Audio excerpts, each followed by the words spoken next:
My name is Rebecca Moore. I'm 31 years old. And 4 months ago, at my sister's baby shower, my 84-year-old grandmother stood up, pulled out a folder full of bank statements, and destroyed my family. But she didn't destroy it. She just showed everyone what it really was. See? My parents had been hiding something. For years, they'd been choosing my sister over me in ways I couldn't even imagine. Ways that almost cost me my life. And Grandma? Grandma had the receipts. Literally. Let me start from the beginning. Because you need to understand how deep this goes. I have an older sister named Megan.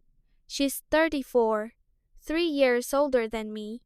And for as long as I can remember, Megan has been the center of my parents' universe. Megan was the pretty one, the talented one, the one who got the bedroom with the big window, the one who got a car at 16, the one who got her college fully paid for while I took out loans. I was just Rebecca, the younger one, the one who existed in Megan's shadow. Let me tell you about some specific moments, because I think you need to understand how deep this goes. When I was 7, I got the lead in my school play. I was so excited. I practiced my lines for weeks. I begged my parents to come see me. The night of the play, I peeked out from behind the curtain, looking for them in the audience. I found my mom in the front row on her phone. She was texting. During my big scene, she was texting. After the play, I ran to find her. Did you see me, Mom? Did you see when I said the big speech? Of course, honey. You were great. She was already packing up her purse, checking her watch. We need to hurry. Megan has a dance recital in an hour. We left immediately. No celebration, no ice cream. No, I'm so proud of you. Just straight to Megan's recital, where my parents sat in the front row, phones put away, cheering like their lives depended on it. When I was 12, I won a creative writing competition, first place out of 200 students. The prize was $500, and my story published in a real magazine. I showed my dad the award. He looked at it, nodded, and said, "That's great, Rebecca. Hey, can you help Megan study for her history test? She's really struggling." The award went into a drawer. I never saw it displayed anywhere. But Megan's participation trophies? Those lined the mantelpiece. When I was 15, I asked for piano lessons. I'd been wanting to learn for years. "Piano lessons are expensive," my mom said. "Maybe next year." 2 months later, Megan decided she wanted to learn guitar. My parents bought her a $600 guitar and signed her up for private lessons that same week. She quit after 3 months. The guitar gathered dust in her closet. I never got piano lessons. When I was 17, I applied for a summer program at an art school. It was competitive, only 30 spots for 500 applicants. I got in. The cost was $3,000. Room, board, materials, everything. "We can't afford that," my dad said. "Maybe you can do it next year." That summer, my parents paid $4,500 for Megan to go on a cultural exchange trip to France with her friends. She posted photos of herself drinking wine at sidewalk cafes and buying designer bags. I stayed home and worked at the grocery store. These aren't the big moments. These are the small ones. The thousands of paper cuts that add up over a lifetime. Every time I achieved something, it was minimized. Every time Megan achieved something, it was celebrated. Every time I needed something, it was too expensive. Every time Megan wanted something, the money appeared. I learned to stop asking. I learned to stop expecting. I learned to be the easy one, the low-maintenance one, the one who didn't cause problems. And I told myself it was fine. It was normal. It was just how families worked. Growing up, I told myself it was normal. Older siblings always get more attention, right? They're first. They're the ones parents practice on. By the time the second kid comes, parents are tired, distracted. It's not favoritism, it's just life. That's what I told myself for 27 years. Then I got cancer. And everything I believed about my family turned out to be a lie. I should probably tell you about Megan first, because you need to understand the kind of person she is. Megan is what my mom calls high-strung. What that really means is that Megan has tantrums when she doesn't get what she wants, even at 34. Even as a grown woman. When we were kids, if Megan wanted something, she got it. If she didn't get it, she'd cry, scream, throw things. And my parents would give in, every single time. It's just easier, my mom would say. Megan feels things more deeply than you do, Rebecca. She needs more support. So Megan got more support, more attention, more everything. I learned to be quiet, to not ask for things, to not need things, because my needs were always secondary to Megan's feelings. When Megan got into her first choice college, my parents threw her a party. When I got into mine with a partial scholarship, by the way, my mom said, "That's nice, honey. Can you help me plan Megan's going away dinner?" When Megan got engaged, my parents paid for her entire wedding, $45,000. When I got engaged 2 years later, they gave us $2,000 and said, "Weddings are so expensive these days, you understand?" I understood. I always understood. But here's the thing about being the understanding one, the easy one, the one who never makes a fuss. Eventually, you start to disappear. Let me tell you about Megan's IVF journey, because that's where this really starts. Megan got married at 28 to a guy named Kevin. Kevin's fine. Boring, but fine. They immediately started trying to have a baby. It didn't work. After a year of trying, they went to a fertility specialist. Turns out Megan had some issues. I don't know the details. She never really shared them with me, and they'd need IVF to conceive. IVF is expensive. Like, really expensive. Each cycle can cost $15,000 to $20,000. And it doesn't always work the first time, or the second, or the third. Megan and Kevin didn't have that kind of money. Kevin works in IT, makes decent money, but not IVF every few months money. So they asked my parents for help, and my parents said yes. Obviously, the first IVF cycle cost $18,000. My parents paid for it. It didn't work. The second cycle cost $16,000. My parents paid for it. It didn't work. Third cycle, fourth cycle, fifth cycle, all paid for by my parents. Megan would call my mom crying after each failed cycle, and my mom would comfort her and promise they'd try again. Money was no object. Megan deserved to be a mother. They'd do whatever it took. By the time they'd done 6 cycles, my parents had spent over $97,000 on Megan's IVF. $97,000. I didn't know the exact number at the time. I just knew my parents were helping Megan and that it was expensive. I didn't ask questions. It wasn't my business. But I did notice things. I noticed my parents stopped going on their annual vacation. I noticed my mom started shopping at discount stores. I noticed my dad picked up extra shifts at work. "We're just being careful with money," my mom said when I asked. "The economy, you know." I believed her.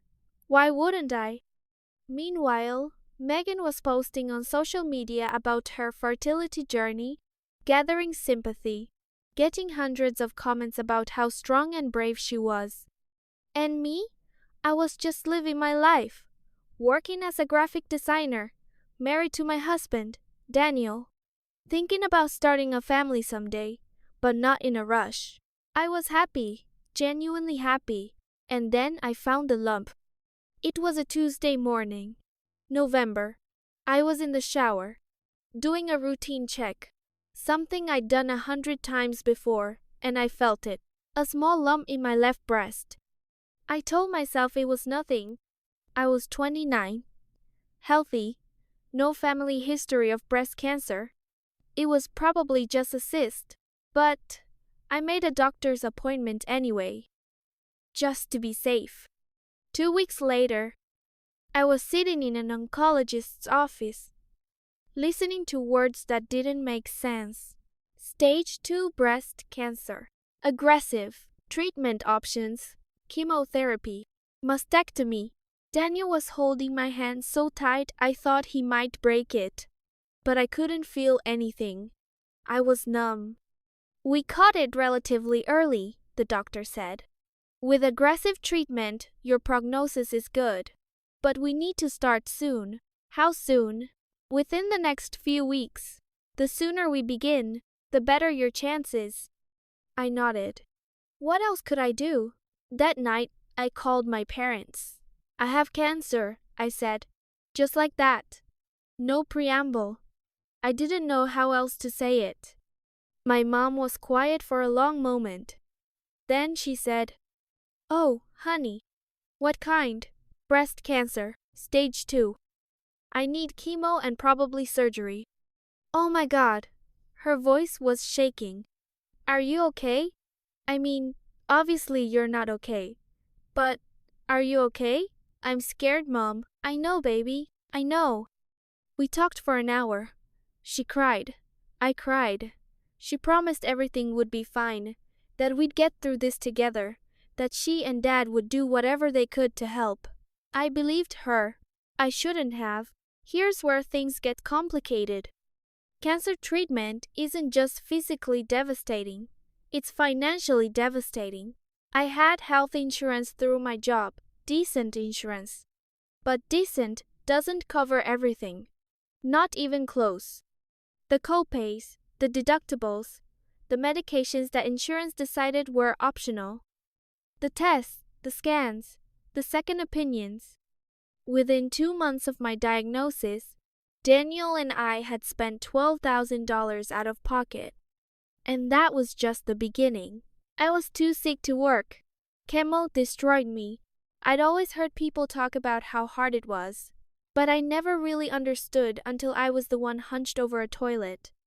Unable to keep water down, my hair falling out in clumps, my body too weak to walk from the bed to the bathroom. Let me tell you what chemotherapy is really like, because I don't think people understand unless they've lived it. The first session wasn't terrible. I sat in a recliner while clear liquid dripped into my veins through an IV. It took about 4 hours.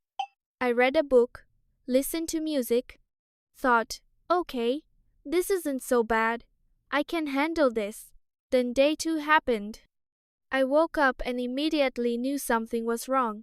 My whole body ached. Not muscle aches, not joint pain, something deeper. Like my bones were made of broken glass. I tried to get up and the room spun. I made it 3 steps before I had to grab the wall. "Daniel?" My voice came out as a whisper. He found me on the floor 5 minutes later. I couldn't remember how I got there. The nausea started on day 3. Not regular nausea, not morning sickness or food poisoning nausea.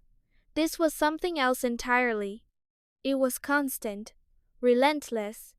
Even when my stomach was empty, especially when my stomach was empty, I felt like I was going to throw up. I tried ginger. I tried crackers. I tried every anti-nausea medication they prescribed. Nothing worked. Not really. There were nights I slept on the bathroom floor because getting up and down was too exhausting. Daniel would bring me pillows and blankets and sit with me, rubbing my back, telling me it would be okay. I didn't believe him. But I appreciated the lie. The hair started falling out after week 2. I knew it was coming. Everyone warns you about the hair, but knowing and experiencing are 2 different things. I was brushing my hair after a shower when it happened. A clump came out in my hand. Just came out. Like it wasn't even attached. I stared at it for a long time. This brown clump of my own hair, sitting in my palm like a dead thing. I didn't cry. I was too tired to cry. I just looked at it and thought about how my body was betraying me, how it was attacking itself from the inside, while the chemo attacked everything else. Daniel shaved my head a week later. I couldn't stand the shedding anymore. Hair on my pillow, hair in my food, hair everywhere. He was gentle about it, careful. He kept telling me I was beautiful, that it didn't matter, that it would grow back. I didn't feel beautiful. I felt like a stranger in my own body. The worst part, the part no one tells you about, is the loneliness. Even with Daniel there every day, even with Grandma calling every night, I felt completely alone. Because no one else was going through what I was going through. No one else understood what it felt like to be poisoned back to health. There were nights I lay awake, too nauseous to sleep, too tired to do anything else. And I wondered if I was going to die. Not in an abstract way, in a real, concrete way. I wondered if this was how my story ended. In a small apartment, alone except for my husband, fighting a disease that might win anyway. Where was my mother during those nights? I'll tell you where she wasn't. She wasn't with me. I had to take medical leave, which meant no income. Daniel's salary covered our basic bills, but not the mounting medical costs. We started dipping into savings. Then we maxed out a credit card, then another. Let me tell you about the humiliation of being sick and broke at the same time. Because that's a special kind of hell. I started a GoFundMe. I didn't want to. The idea of begging strangers for money made me feel sick in a different way, but we were desperate. I spent 3 days writing the description. 3 days trying to explain my situation without sounding pathetic. 3 days uploading photos of myself, bald, pale, hooked up to an IV, because apparently cancer isn't believable without proof. Stage 2 breast cancer. Aggressive treatment needed. Insurance doesn't cover everything. Any help is appreciated. I stared at those words for hours before I pressed publish. Then I shared it on Facebook, Twitter, Instagram, everywhere. And then I waited. The first donation was $25 from a woman named Sarah. Her message said, "My mom beat breast cancer. You will too. Stay strong." I cried for an hour. More donations came in over the following weeks. $10 here, $50 there. A few generous souls gave $100 or $200. One person I still don't know who gave $1,000 anonymously. The message just said, "From one survivor to another, keep fighting." Strangers gave me more than my own family. By the time I closed the GoFundMe, I'd raised $8,734. Not enough to cover everything, but enough to keep us from drowning. At least temporarily. You want to know who didn't donate? My parents. Megan? Anyone with my last name? Not a single dollar. But my mom did comment on the post. "Praying for you, sweetheart. You've got this." With a heart emoji. Praying for me. She was praying for me while spending $20,000 on another IVF cycle for Megan. The prayer of a hypocrite. The bills kept coming. Hospital bills, doctor bills, pharmacy bills, scan bills. Each envelope felt like a punch to the gut. I started having anxiety attacks every time I checked the mail. Daniel took over the bills eventually. He didn't want me to see them, didn't want me to stress. But I knew. I always knew. We owed the hospital $47,000 at one point. $47,000. More than our car was worth. More than our savings had ever been. I remember lying in bed one night, too sick to sleep, doing math in my head. How long would it take to pay off $47,000? If we paid $500 a month, that was almost 8 years. And that was assuming nothing else went wrong. No complications. No more treatment. No interest. 8 years of debt for trying not to die. Meanwhile, Megan was posting Instagram photos of her IVF journey, her inspirational quotes, her gratitude for family support. Family support. She had $97,000 worth of family support. I had a GoFundMe and a grandmother who shouldn't have had to empty her savings. 3 months into treatment, we were drowning. That's when I decided to ask my parents for help. I didn't want to. God, I didn't want to. I'd spent my whole life not asking for things, not needing things, not being a burden. But this was different. This was life or death. I called my mom on a Sunday afternoon. Mom, I need to talk to you about something. Of course, honey. How are you feeling? Did the new nausea medication help? A little. I took a breath. Mom, Daniel and we're struggling. Financially.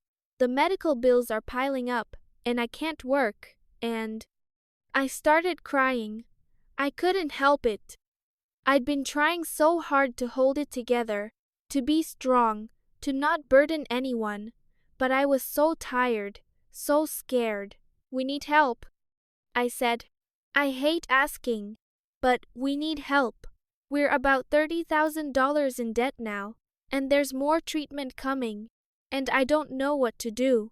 My mom was quiet, too quiet. Mom? Rebecca, she sighed. Honey, I wish we could help. I really do. But things are tight right now. With everything going on with Megan. Megan? Her IVF. You know how expensive it is. And she's about to start her 6th cycle. We promised we'd help her. I felt like I'd been slapped. Mom, I have cancer. I know, honey. I know. And I'm so sorry. But Megan, she's been trying for so long. She wants a baby so badly. We can't just stop now. Not when she's so close. She's been trying for 3 years. I might die. The words hung in the air. I hadn't said them out loud before. I'd barely let myself think them. You're not going to die, my mom said quickly. The doctor said your prognosis is good. You're young and strong. You'll beat this. I need help. I'm asking for help, and I wish we could give it to you. But we don't have it right now. Maybe in a few months. After Megan's cycle. A few months? Mom, I need surgery. I need medication. I can't wait a few months. What about Daniel's family? Can they help? Daniel's dad had died 2 years earlier. His mom was living on Social Security. There was no help there.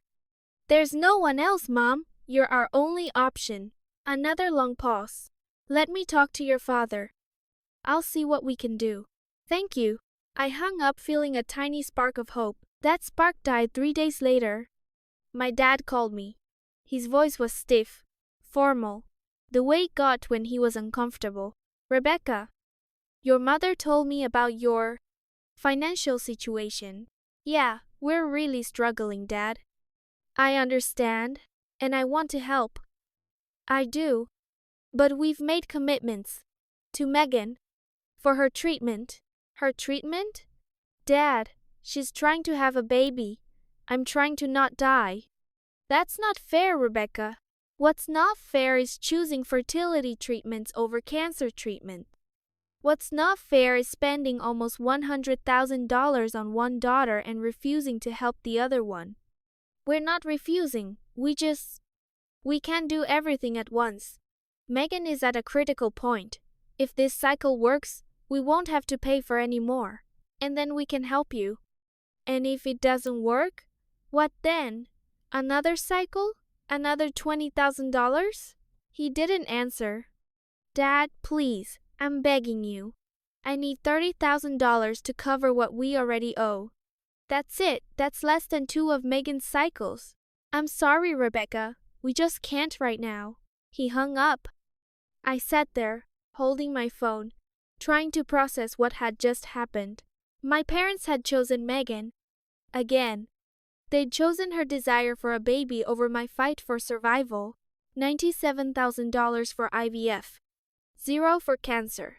That night, I told Daniel. He was furious. Wanted to call them himself, to yell, to demand they help us. Don't, I said. It won't change anything. They've already decided. So what do we do? I didn't have an answer. Grandma called me the next day. She was my mom's mother, 83 years old at the time, sharp as a tack. She'd been a nurse for 40 years before retiring, and she still remembered more about medicine than most people ever learn. How are you feeling, sweetheart? She asked. Tired, nauseous, the usual. And how are you really feeling? Grandma always knew when I was holding something back. I started crying. Again. I'd been doing a lot of that lately. I asked Mom and Dad for help, I said. With the medical bills, they said no. Silence. They said they can't help because they're paying for Megan's IVF. More silence. Grandma? I'm here. Her voice was tight, controlled. Tell me everything. So I did. I told her about the debt, about the bills, about the conversation with my mom and dad, about feeling abandoned, about feeling like I didn't matter. When I finished, Grandma said something I'll never forget. I'm going to fix this. Grandma, you don't have to. Hush. I've been saving money my whole life. Your grandfather left me more than I'll ever need. I was planning to leave it all to your mother when I die, but after hearing this, she took a breath. I'm going to help you, Rebecca. I'll cover your medical bills. All of them. I couldn't speak. Grandma, that's too much. I can't ask you to do that. You didn't ask. I offered. There's a difference. Her voice softened. You're my granddaughter. You're fighting for your life. And your parents are too busy playing favorites to notice. Well, I notice. And I'm not going to let you drown because of their blindness. I cried harder than I'd ever cried before. But for the first time in months, they weren't tears of despair. They were tears of relief. Let me tell you about Grandma. Really tell you about her. Her name is Eleanor. Eleanor May Patterson. Before she married my grandfather. She grew up poor in rural Pennsylvania, the kind of poor where you eat the same thing for dinner every night because that's all you can afford. She worked her way through nursing school, met my grandfather at a hospital where she was a nurse and he was a patient who'd broken his leg in a factory accident. She always says she fell in love with his sense of humor. He said he fell in love with her stubbornness. They were married for 52 years before he died. 52 years. Through everything, money troubles, health scares, family drama, they stayed together. When Grandpa died, Grandma told me something I'll never forget. The secret to a long marriage isn't love, she said. It's showing up every day, even when you don't want to, even when it's hard, you show up. My parents never showed up for me, but Grandma did. She always did. After she agreed to pay my medical bills, Grandma started coming over more often. Sometimes 3-4 times a week. She'd bring food, real food, homemade food, not the canned soup and frozen meals Daniel and I had been surviving on.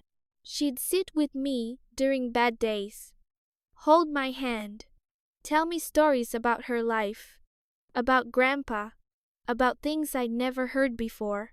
Did I ever tell you about the time your grandfather tried to surprise me with a puppy? She'd say. He was allergic, of course. Ended up in the hospital for a week. But he wanted to make me happy so badly. Her stories distracted me from the nausea, from the pain, from the fear. And she documented everything. I didn't know about the documentation at first. She did it quietly, privately. She'd ask me questions that seemed casual. So, your parents only visited once this month? Did anyone from your family call this week? What did your mother say when you told her about the surgery? I'd answer without thinking. I didn't realize she was writing everything down. She was building a case against her own daughter. And she did it with the precision of a prosecutor. Dates, times, quotes, bank statements she obtained through. I don't even know how. Grandma had her ways. When she finally showed me the folder, weeks before the baby shower, I was stunned. You've been keeping track of all this? I've been keeping track of how your parents treat you for years, she said. I just didn't have proof until now. Grandma, they stole your childhood, Rebecca. They made you feel like you were less than. And now, they've stolen your peace of mind during the hardest battle of your life. Her eyes were hard. I won't let them steal anything else. Grandma paid off our medical debt within a week.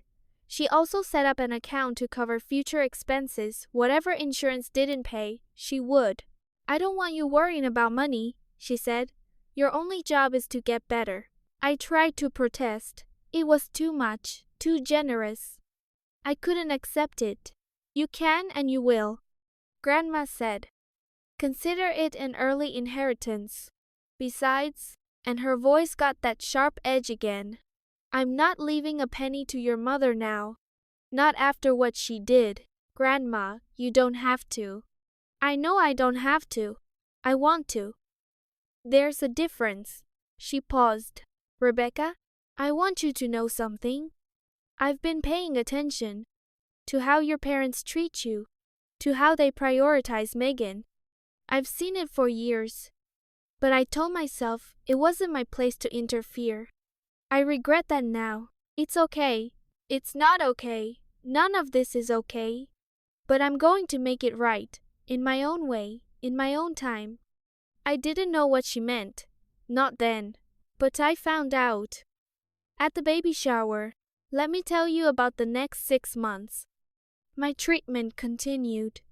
Chemo, then surgery, then more chemo, then radiation. It was hell. Absolute hell. There were days I wanted to give up, days I couldn't see the point in fighting. But Daniel was there, every single day, holding my hand, shaving my head when the hair loss became too depressing, making me laugh when I wanted to cry. And Grandma was there, calling every day to check on me, sending me books and puzzles and homemade soup, visiting when she could. Even though the drive was hard on her, my parents? They visited once. In 6 months. We've been so busy, my mom said. With Megan's IVF and everything. I nodded. What else was there to say? Megan didn't visit at all. She sent a card.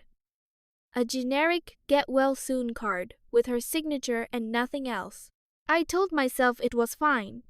Megan was dealing with her own stuff. Her IVF journey was hard. I shouldn't expect too much. I was still making excuses for them. Even then, here's the thing about cancer treatment. It changes you. Not just physically, but mentally, emotionally. When you're facing your own mortality, you start to see things clearly. The fog lifts. The excuses stop working. I started to see my family for what they really were. My parents didn't visit because I wasn't a priority. I never had been. Megan didn't visit because she didn't care. She'd never cared about anyone but herself. All those years of telling myself it was normal, it was just sibling dynamics, it was just how families worked, it was all lies. Lies I told myself to avoid the painful truth. My family didn't love me. Not the way they loved Megan. Maybe not at all.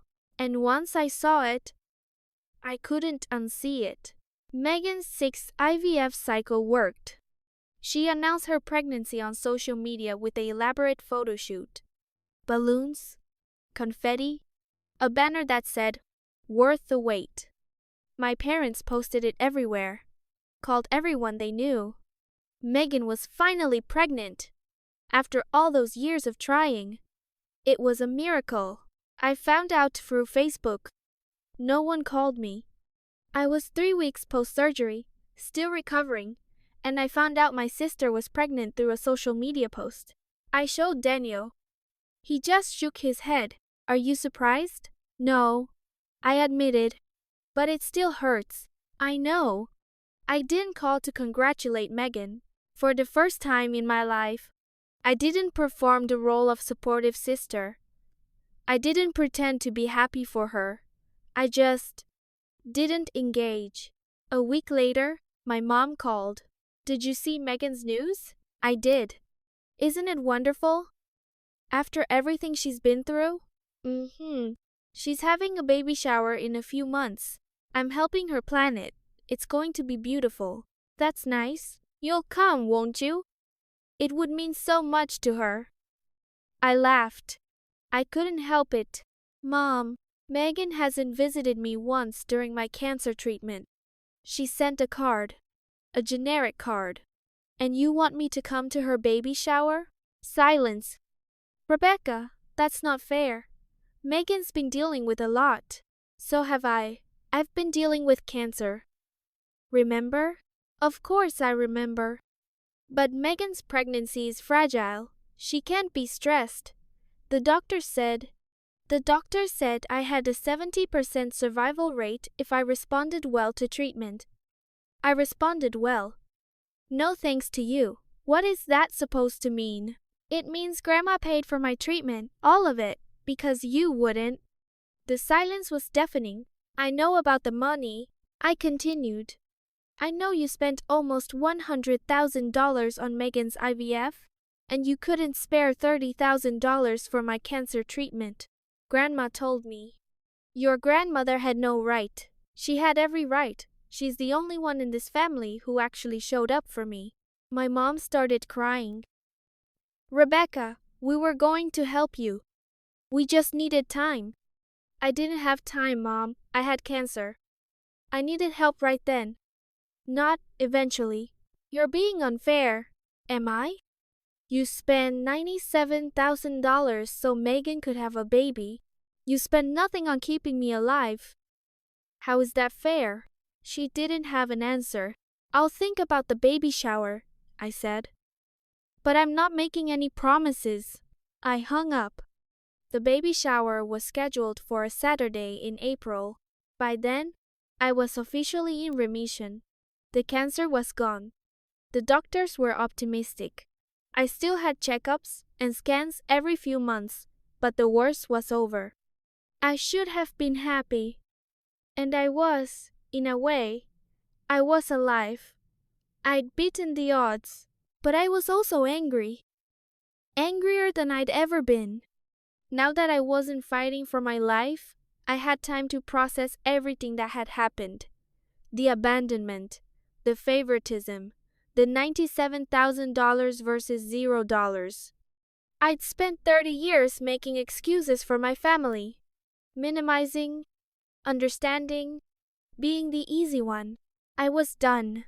Grandma called me a week before the baby shower. Are you going? I don't know. Part of me wants to. Part of me wants to never see any of them again. I understand. She paused. I'm going. You are? I have something I need to do. What? You'll see. There was something in her voice. Something hard, determined. Grandma, what are you planning? Just trust me, sweetheart. It's time your parents faced the truth. And I'm going to make sure they do. The baby shower was at my parents' house. 40 guests, pink everywhere. Balloons shaped like baby bottles. A cake that probably cost $500. Megan was glowing. 8 months pregnant, surrounded by friends and family, opening presents and cooing over tiny clothes. My parents were playing the proud grandparents to be, taking photos, telling everyone who would listen about how long Megan had tried, how hard it had been, how worth it all the struggle was. No one mentioned me. No one asked about my health. It was like my cancer had never happened. I stood in the corner with Daniel, watching, feeling like a ghost at my own family gathering. Then Grandma arrived. She was wearing her nice dress, the navy blue one she saved for special occasions, and carrying a large envelope under her arm. She hugged me first. How are you feeling, sweetheart? Fine, weird, angry. Good. She squeezed my hand. Hold on to that anger. You're going to need it." Before I could ask what she meant, my mom was rushing over. "Mother, you made it. Come see Megan, she looks beautiful." Grandma let herself be led away, but she caught my eye as she went, and winked. The shower continued. Games were played. Presents were opened. Megan exclaimed over every tiny onesie, like it was made of gold. Then it was time for speeches. My mom went first. A tearful tribute to Megan, her miracle baby, her journey to motherhood. "We never gave up hope," she said. "We supported Megan every step of the way. That's what family does." I nearly laughed out loud. Then Kevin's mother spoke. Then Megan's best friend. And then Grandma stood up. "I'd like to say something, if I may." My mom looked surprised but nodded. "Of course, Mother." Grandma walked to the front of the room, the envelope still in her hand. 40 years ago, I held my daughter for the first time. I looked at her tiny face and promised her I would always protect her, always guide her, always help her become the best person she could be. My mom was smiling, expecting a sentimental speech. I failed. The smile froze. Not in the way you might think. I gave my daughter everything: a good home, a good education, support whenever she needed it. But somewhere along the way, she learned the wrong lessons. She learned that some children deserve more than others. That love is a limited resource that must be rationed. That favoritism is acceptable as long as you hide it well enough. Murmurs from the crowd. My mom's face was turning red. "Mother, I don't think this is appropriate. I'm not finished." Something in Grandma's voice made my mom stop. A year ago, my granddaughter Rebecca was diagnosed with breast cancer. All eyes turned to me. I felt my face flush. Stage 2. Aggressive. She needed immediate treatment. Chemotherapy, surgery, more chemotherapy, radiation. She fought for her life for 6 months. And she won. A few people clapped, unsure what else to do. But the financial burden was crushing. Rebecca and her husband went into debt. Tens of thousands of dollars. They were drowning. Grandma opened the envelope and pulled out a stack of papers.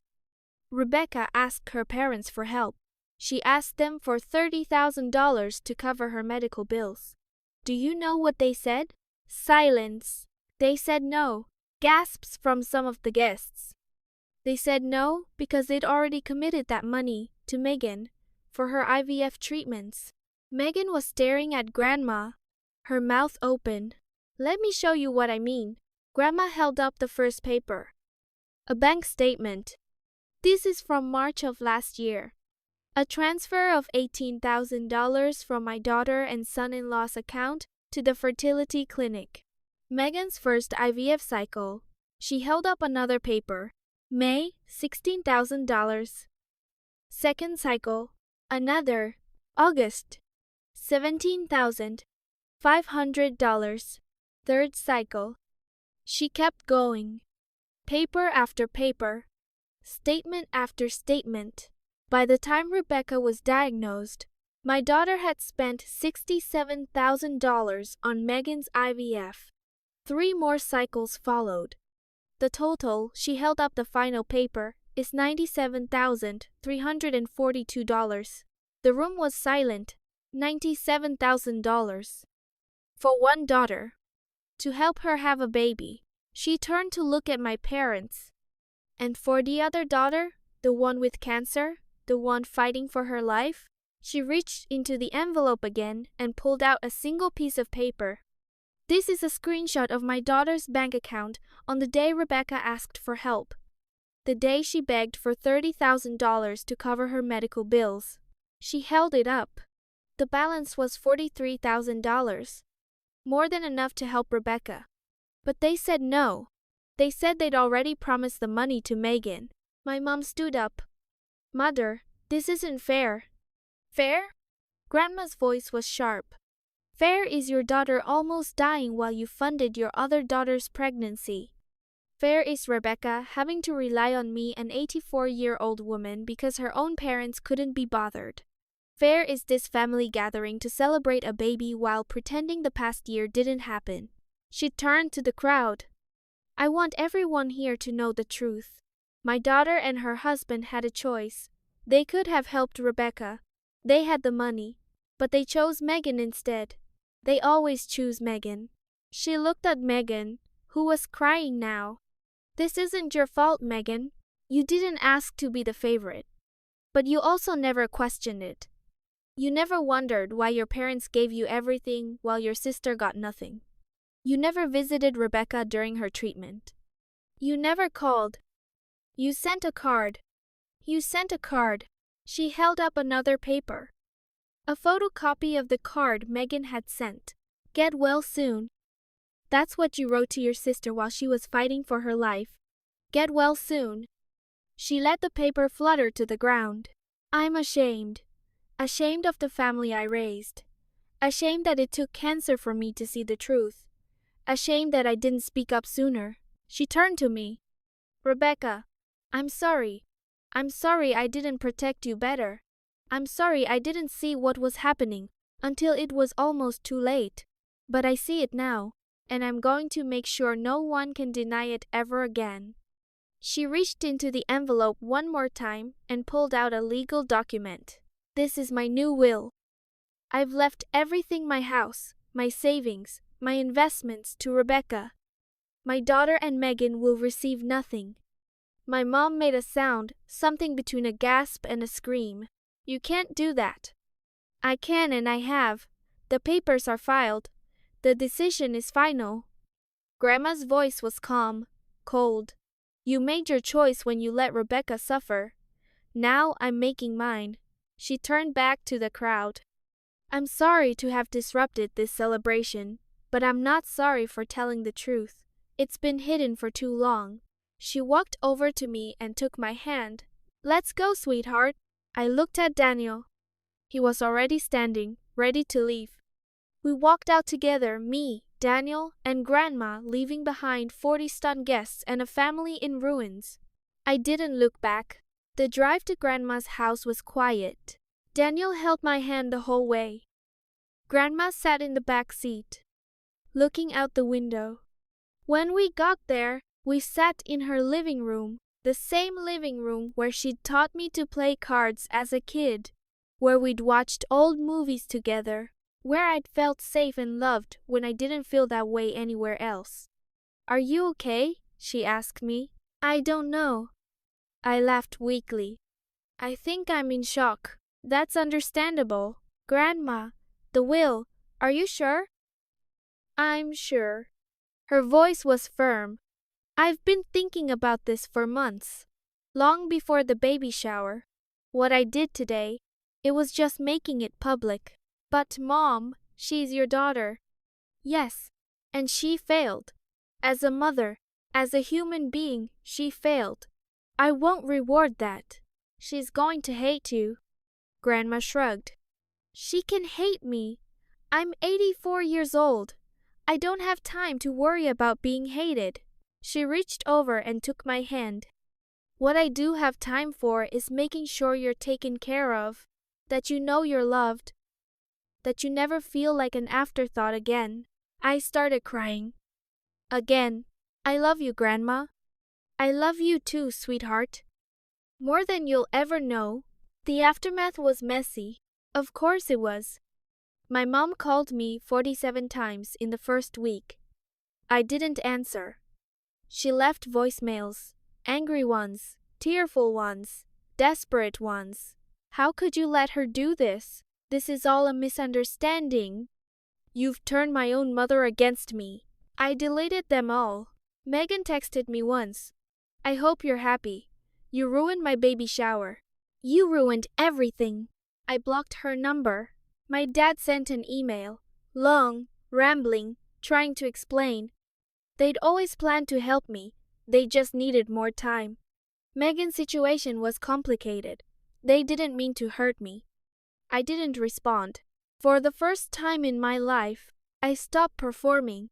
I stopped pretending everything was fine. I stopped being the easy daughter who never made a fuss. I chose myself, and it felt terrifying and liberating and absolutely right. 3 weeks after the baby shower, Megan had her baby, a girl. They named her Emma. I found out through social media. No one called me. I didn't reach out to congratulate them. I didn't send a gift. I didn't pretend. A month later, my dad showed up at my door. I almost didn't let him in, but Daniel said maybe I should hear him out. Closure, he said. Even if nothing changed, at least I'd know I tried. So I let him in. He looked older, tired. His hair was grayer than I remembered. Rebecca. He stood in my living room, looking uncomfortable. Thank you for seeing me. What do you want, Dad? I want to explain. I want you to understand. Understand what? That you chose Megan over me? I understand that perfectly. It wasn't that simple. It was exactly that simple. You had money. I needed help. You said no because you'd already promised it to Megan. We were going to help you eventually. Eventually wasn't good enough. I had cancer, Dad. I almost died. And you couldn't spare $30,000 out of the almost $100,000 you gave Megan? He was quiet. Here's what I don't understand, I continued. I've spent my whole life being second. Second choice, second priority, second everything. I told myself it was normal. I told myself you loved me just as much. You just showed it differently. But that was a lie, wasn't it? Rebecca, we do love you. Do you? Because love isn't just words. Love is showing up. Love is choosing someone even when it's hard. And you never chose me. Not once. He didn't have an answer for that. I'm not asking you to apologize. I said, I'm not asking for money. I'm not asking for anything. I just want you to know that I see it now. I see all of it. And I'm done pretending I don't. What does that mean? It means I'm done. With you, with Mom, with Megan. I'm done being part of a family that treats me like an afterthought. Rebecca, please. I think you should go, Dad. He left. I haven't seen him since. 2 weeks after my dad's visit, my mom sent me a letter. Not a text. Not an email. An actual handwritten letter. I almost threw it away without reading it. But something made me open it. It was 4 pages long, front and back.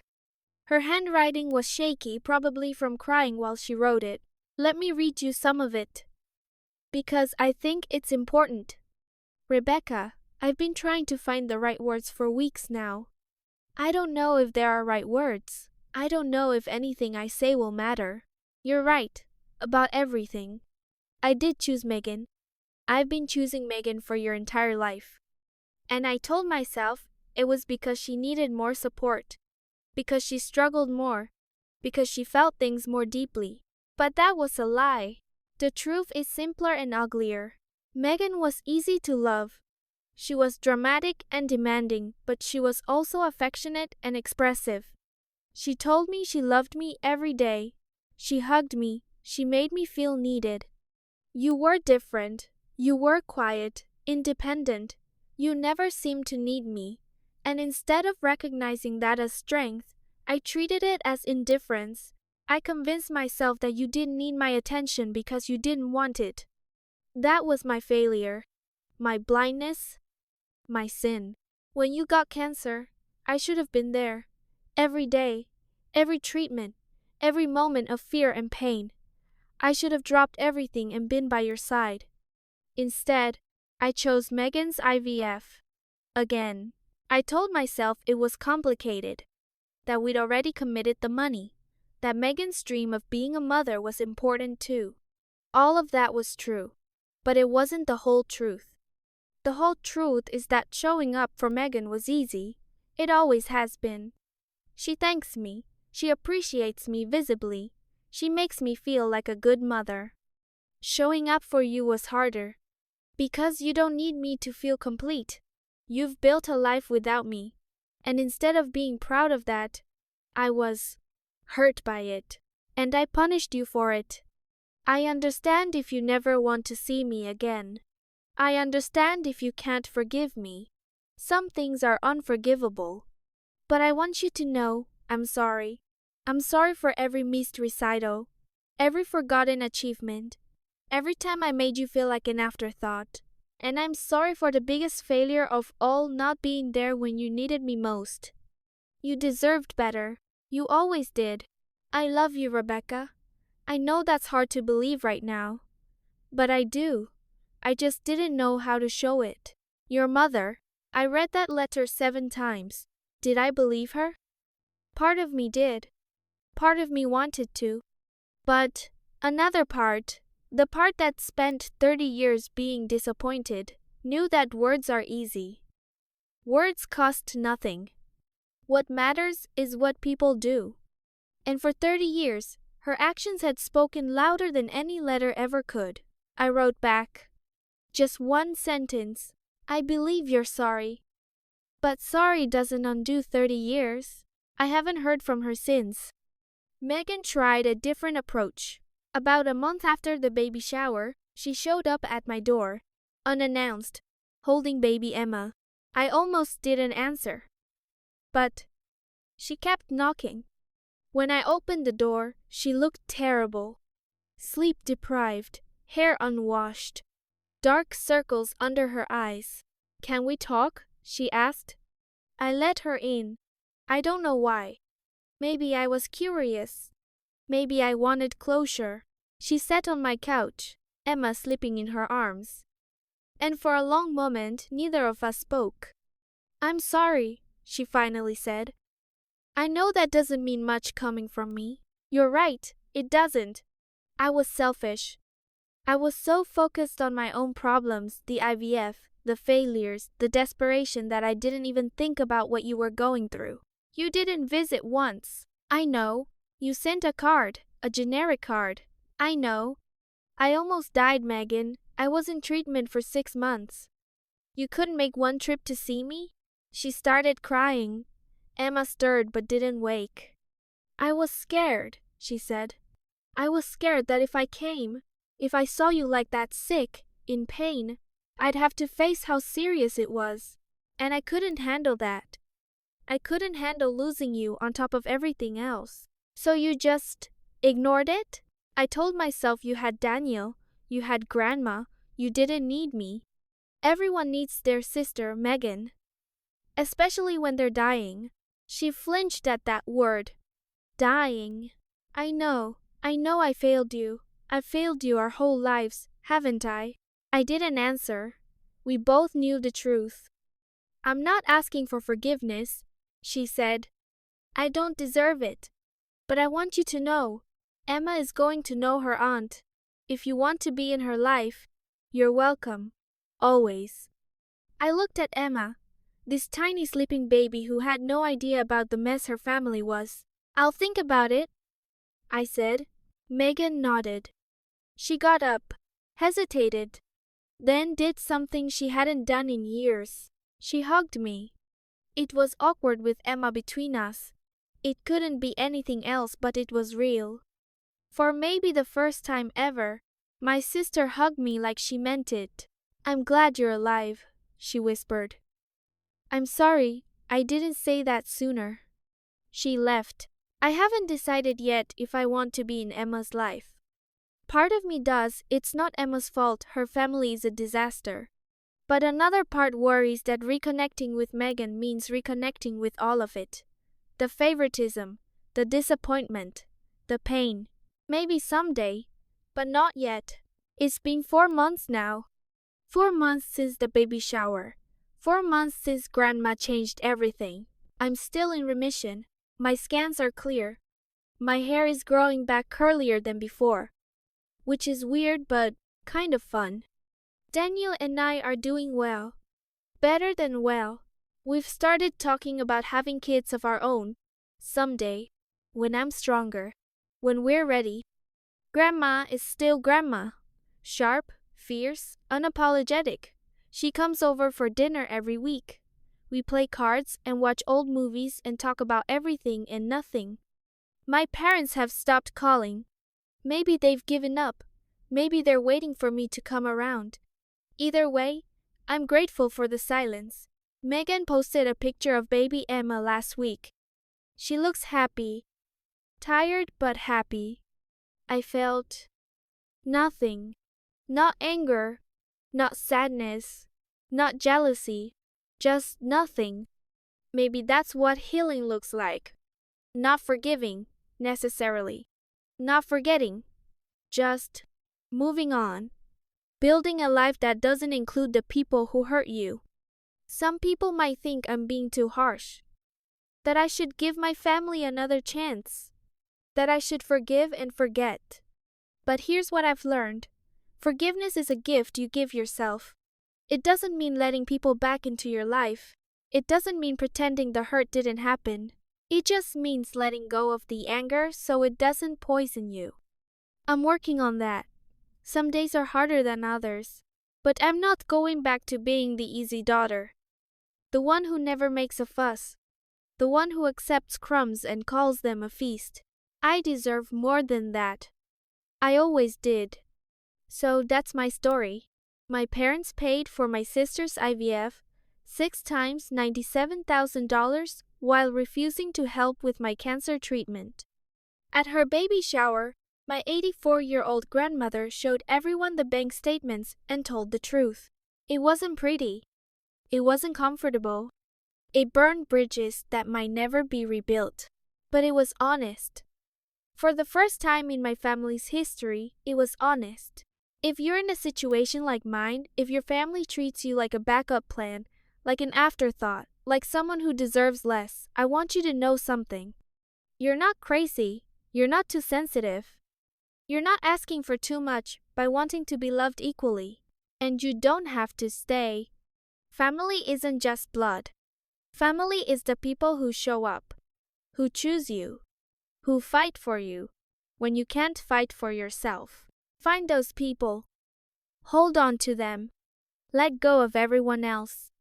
You deserve a full plate, not leftovers. You deserve to be someone's first choice. And if the family you were born into can't give you that, you can build your own. I'm crying as I finish this. But they're good tears. Tears of relief, of release, of finally being free. Grandma always says, the truth will set you free, but first it'll make you miserable. She's right. It did make me miserable. For a while, but now I'm free. Thank you for listening to my story.